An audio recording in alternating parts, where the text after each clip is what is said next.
You were driving on Route 9 when a town suddenly appeared ahead of you. The sign read, "Welcome to Cedar Falls." But it wasn't on your GPS, it wasn't on any map.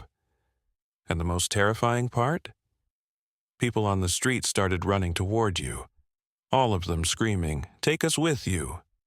Please, take us." Before we dive into this incredible story, make sure to subscribe to Timelost Stories and hit that notification bell. We bring you the most mind-bending mysteries where time itself becomes a prison. Your subscription helps us uncover more temporal anomalies that defy explanation. Now, let's journey to 1955 to Cedar Falls, June 15th, 2015, 10:47 p.m. Michael Brennan was driving alone on Route 9. This old road from Portland to Boston wasn't used much anymore. Highways were faster, more modern. But Michael, after his father's funeral, needed time to think, needed silence. Old roads gave him peace.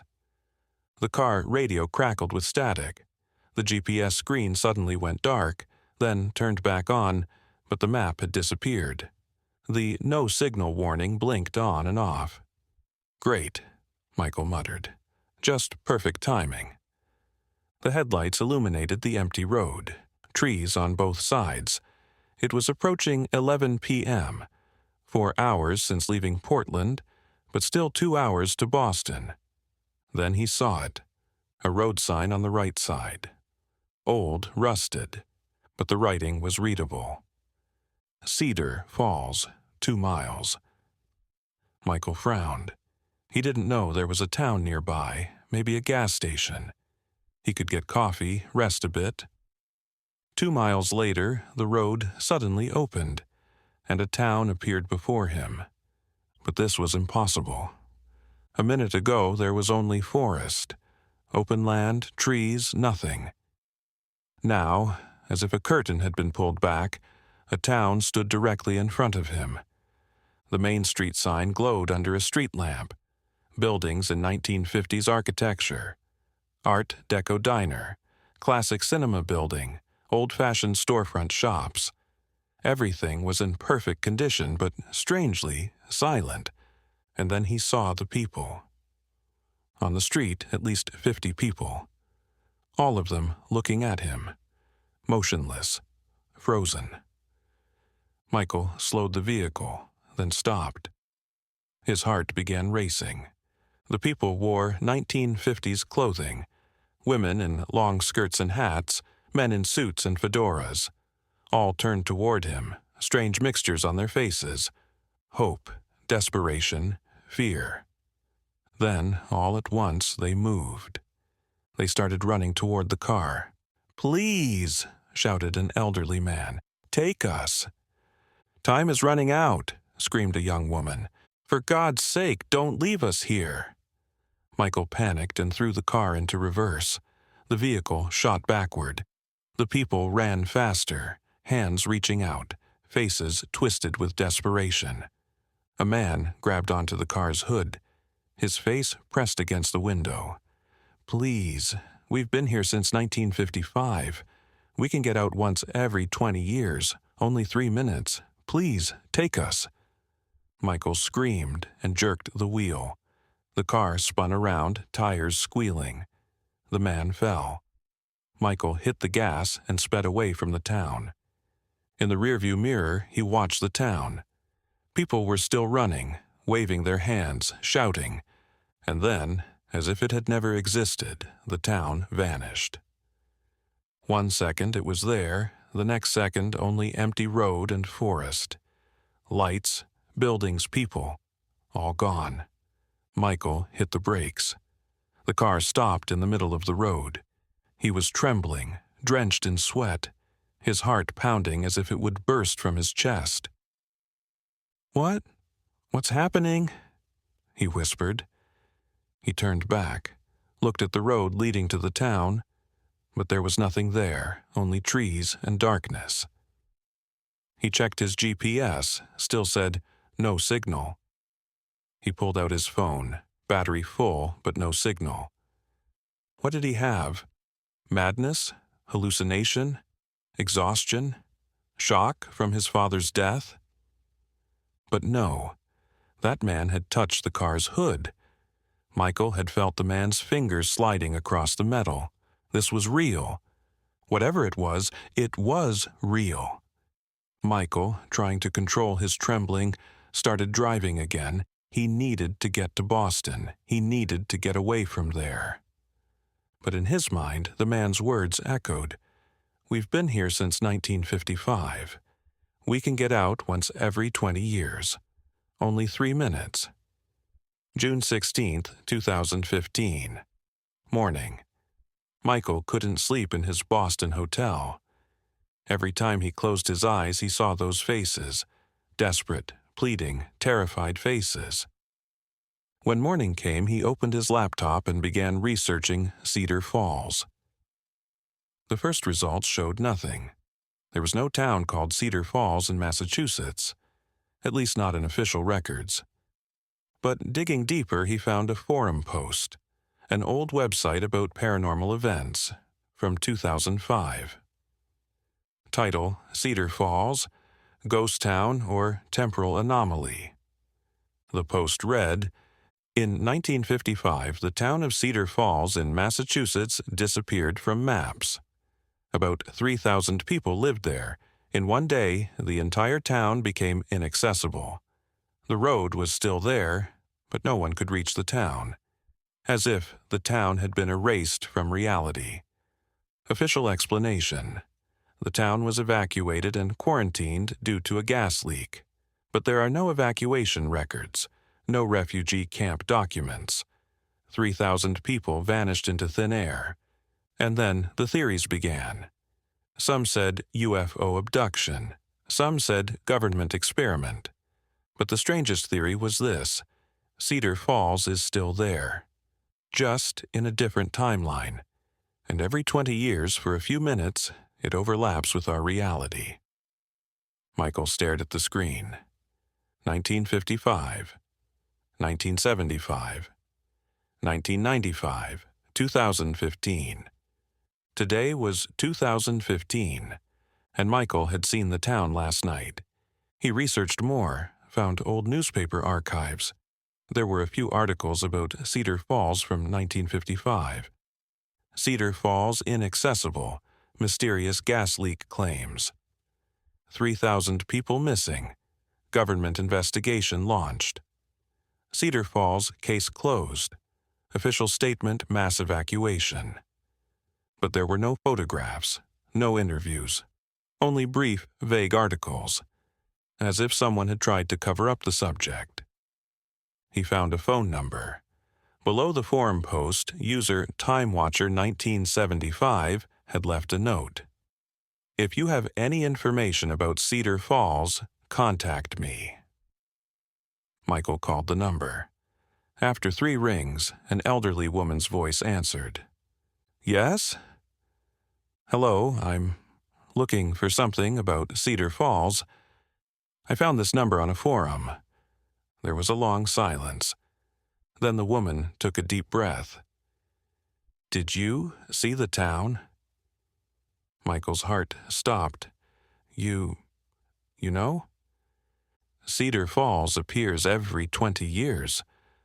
I was there in 1975.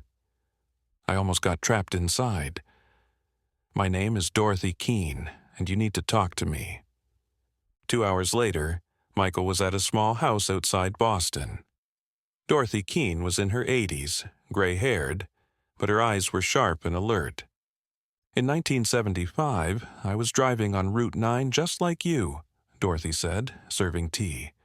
The town suddenly appeared. People ran to me, shouted the same things.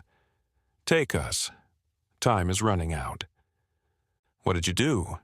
Michael asked. Dorothy looked out the window. I stopped. Got out of my car, talked to them. Michael leaned forward. What did they say? Something happened in 1955. The town fell into a temporal pocket, froze. But not completely. Every 20 years, for exactly 3 minutes, the town connects with our reality, In those 3 minutes, the people inside can get out, but only one can do it. One person? Dorothy nodded. The anomaly is weak. It can only carry one person, and if that person leaves, someone else has to enter. The balance isn't broken. Michael's skin crawled. So if you save someone, you get trapped in their place? Exactly. In 1975, I almost went in. A young woman jumped into my car, begged me to take her. But then I realized the door was closing. If I was going to leave with her, I would stay there. At the last second, I got out of the car. The woman disappeared. The town disappeared. And I've lived with that decision for 40 years. What happened to the woman? Dorothy's eyes filled. She went back? Inside. To 1955. Now she's still there. 60 years have passed, but for them it's only seconds. A few hours, maybe. Michael put his head in his hands. This is insane. This isn't possible. Temporal physics seems impossible until it becomes real, Dorothy said. In the 1950s, the government was conducting experiments on time. Something went wrong. Cedar Falls became the victim. So, what happens now? It's 2015. Will the town appear again? Dorothy stood up and opened an old box. She pulled out a notebook. I spent 12 minutes inside in 1975. I wrote it all down, and I learned something. The town doesn't appear just once. Michael opened the notebook. Inside were dates, times, coordinates. Every 20 years, it appears exactly 5 times, each for 3 minutes. The first, June 15th at 10:45 p.m., you saw that one. The second, June 16th at 10:45 p.m., the third on June 17th, and so on. So it will appear again tonight? Dorothy nodded. And if you're going to save someone, you need to be prepared. Because you don't want to stay there. June 16th, 2015, 10:30 p.m. Michael was waiting on Route 9. Dorothy was with him. The old woman had given him a backpack, flashlight, stopwatch, rope, first aid kit. 3 minutes, Dorothy said. If you stay 1 second longer, you're trapped. When the stopwatch hits 2 minutes, 45 seconds, get out no matter what. Michael nodded. His heart was beating wildly. Why am I doing this? I don't even know them. Dorothy touched his shoulder. Because when they saw you, they saw hope. And hope is as powerful as time. At 10:45, the town appeared. 1 second it wasn't there, the next second it was.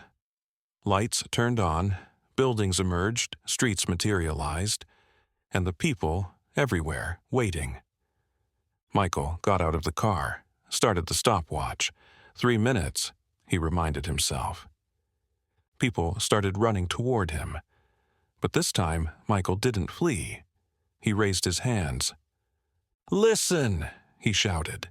I can only take one person. The crowd hesitated. Faces were mixtures of shock, disbelief, desperation. An elderly man stepped forward. The man who had grabbed the car hood last night. You came back. Yes, but we have very little time. Who should leave? Who deserves it most? There was silence. Then a voice rose from the back of the crowd. Emily, it should be Emily Bishop. A woman was pushed forward, young, in her 20s, pregnant. She said in a trembling voice, I had just found out I was pregnant. In 1955, and then everything froze. My baby froze with time. Michael's eyes filled. How long has it been since you got pregnant? 60 years, but for me, just a few days. My baby is still here. She placed her hand on her stomach. Michael looked at the stopwatch. 2 minutes, 20 seconds left. Come, now. Emily rushed forward, but the elderly man stopped her. "Wait, if she leaves, you stay." Michael hesitated. Dorothy's words echoed in his mind. If someone leaves, someone else has to enter. "No," Michael said, "I won't stay. There has to be a way." "There is no way," someone from the crowd shouted.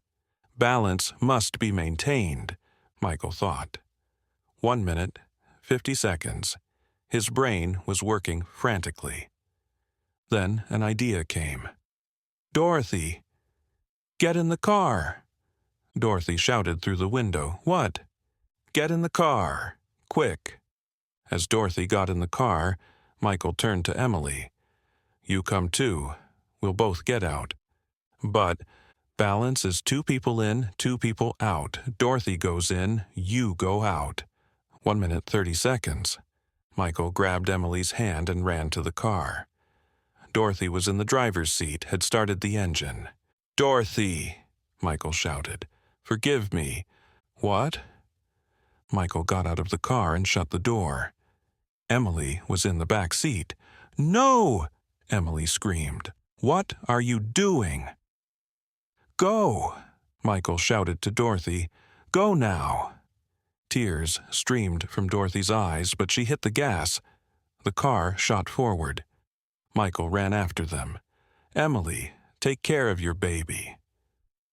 The car crossed the town boundary and disappeared, returned to the real world. Michael stopped. He was breathless. Looked at the stopwatch. 45 seconds. He turned back. The townspeople were looking at him. Shock, understanding, sadness. The elderly man came to him. You stayed for them, not yourself." Michael smiled. "I died childless. That baby should have a chance." 30 seconds. The lights began flickering. Buildings blurred. "What's happening?" Michael asked. "We're going back," the man said. "To 1955. And you're coming with us." 15 seconds. Michael looked at the real world one last time. Dark road, trees, stars. Everything seemed so far away. "At least you're not alone," a woman said beside him. "Yes," Michael whispered, "at least I'm not alone." 5 seconds. The lights went out. The world blurred. And Michael Brennan joined Cedar Falls. In the frozen time of 3,000 people. The next 20 years would be just a few hours for him, and in 2035, maybe someone else would pass by. Maybe then salvation would come. 2035. Jennifer Walsh was driving on Route 9. It was late at night, GPS wasn't working. And then she saw it. The sign. Cedar Falls, 2 miles. The town appeared. People were on the street, running toward her. And at the front, there was a man. Young, in his 30s, with desperate eyes. Michael Brennan, still screaming, "Please, take us with you."